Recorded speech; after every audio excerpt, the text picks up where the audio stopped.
Friends எல்லாருக்கும் வணக்கம். 2 நாள் திருச்செந்தூர் போயாச்சுங்க. அதனால சமையல் வீடியோ போட முடியல. இனி தொடர்ந்து பார்க்கலாம்.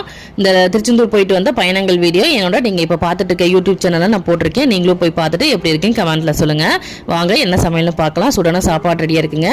இன்றைக்கி பீக்கங்காய் கடைஞ்சல் தாங்க பண்ணியிருக்கு. ஏன்னா இன்றைக்கி கிழமை லேட்டாக தான் எழுந்திரிச்சோம். அதனால் சீக்கிரமாக செய்யணுன்றனால பீக்கங்காய் கடைஞ்சிருக்கு. சூப்பராக வந்திருக்குங்க.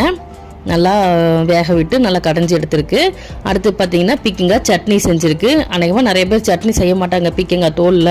ஆனால் நாங்கள் செய்வோம். இட்லி தோசைக்கெலாம் சூப்பராக இருக்குங்க. இன்றைக்கி அதான் பண்ணியிருக்கு. எப்பவும் போல் தக்காளி ரசம் ரெடியாக இருக்குது. இதுதான் எங்கள் வீட்டு சமையல். உங்கள் வீட்டில் என்ன சமையல்னு மறக்காமல் கமெண்ட் பண்ணுங்கள். இந்த பீக்கங்காய் சட்னி எப்படி செய்யறதுன்னு நான் அடுத்த வீடியோவில் நான் போடுறேன். இன்றைக்கி எடுக்க முடியல, அதனால் கண்டிப்பாக நான் போடுறேன். நீங்களும் செஞ்சு பார்த்துட்டு எப்படி இருக்குதுன்னு கண்டிப்பாக மறக்காமல் கமெண்ட் பண்ணுங்கள். இந்த சட்னி அவ்வளோ உடம்புக்கு நல்லதுங்க. என்னோடய வீடியோ பிடிச்சிருந்தா லைக் பண்ணுங்கள், ஷேர் பண்ணுங்கள், மறக்காமல் சப்ஸ்கிரைப் பண்ணிக்கிங்க.